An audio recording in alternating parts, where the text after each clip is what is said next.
नमस्कार मित्रांनो, सातारची मार्क्सवाडी ताई या चॅनलवर तुमचं मनापासून स्वागत आहे. मित्रांनो, आपल्या सर्वांना मालेगावातील ती यज्ञाची घटना सगळ्यांनाच माहीत आहे, ज्याने पूर्ण महाराष्ट्राला हादरवून टाकलं होतं. त्या निरागस मुलीची हत्या झाली होती. पण मित्रांनो, अशीच एक घटना पुन्हा एकदा घडून आली आहे. अगदी यज्ञासारखंच त्याही 4 वर्षाच्या चिमुरडीला मारण्यात आलं आहे. ही घटना आहे मित्रांनो उत्तर प्रदेशातील गाझियाबादमधील. तर मित्रांनो, या पीडित मुलीची कौटुंबिक परिस्थिती पाहिली तर डोळ्यात पाणी येईल. त्या चिमुरडीचे वडील घराची ओढ ओढण्यासाठी रंगकाम करायचे. दुर्दैवाची गोष्ट म्हणजे 3 वर्षापूर्वीच तिची आई घराला आणि या 3 मुलांना सोडून गेली होती. तेव्हापासून तिचे वडीलच आपल्या 2 मुलांना आणि या सर्वात लहान 4 वर्षाच्या लेकीचा सांभाळ करत होते. ती घरात सर्वांचीच लाडकी होती. पण सोमवारी संध्याकाळी नियतीने घात केला. वडील कामावर गेले होते आणि ही चिमुरडी घराबाहेर मुलांसोबत खेळत होती. तेव्हा खेळत असताना तिथे त्यांचा शेजारी राहणारा 24 वर्षाचा गौरव प्रजापती नावाचा तरुण आला. त्याने त्या चिमुरडीला चॉकलेट देतो असं सांगून आपल्यासोबत नेलं. ओळखीचा असल्याने ती निरागस मुलगी त्याच्यासोबत गेली आणि कोणालाही संशय आला नाही. पण त्या नराधमाने तिला एका निर्जन ठिकाणी नेऊन तिच्यावर अत्याचार केला.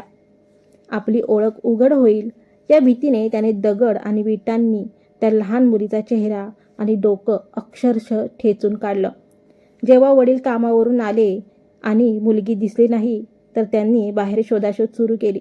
खूप उशिरानंतर ती एका पडक्या रिकाम्या फ्लॅटमध्ये सापडली.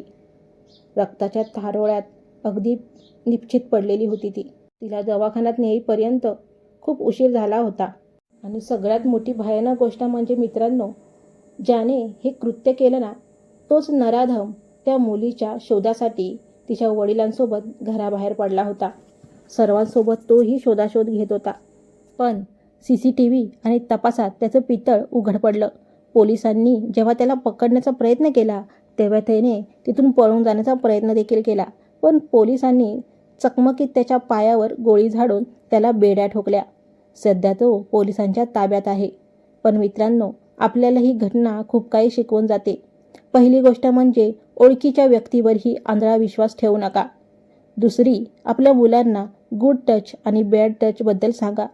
आणि तिसरी, अशा नराधमांना अशी शिक्षा व्हायला हवी की पुन्हा कोणाचीही अशी हिंमत होता कामा नये. त्या बापाचं जग उद्ध्वस्त झालंय. समाज म्हणून आपली ही जबाबदारी आहे की आपण जागरूक राहिलं पाहिजे. तुम्हाला काय वाटतं, अशा गुन्हेगारांना काय शिक्षा द्यायला हवी? कमेंट्समध्ये नक्की सांगा. व्हिडिओ शेअर करा जेणेकरून इतर पालक सावध होतील. भेटूया एका नव्या व्हिडिओसह. पाहत राहा सातारची मार्क्सवाडी ताई. जय हिंद.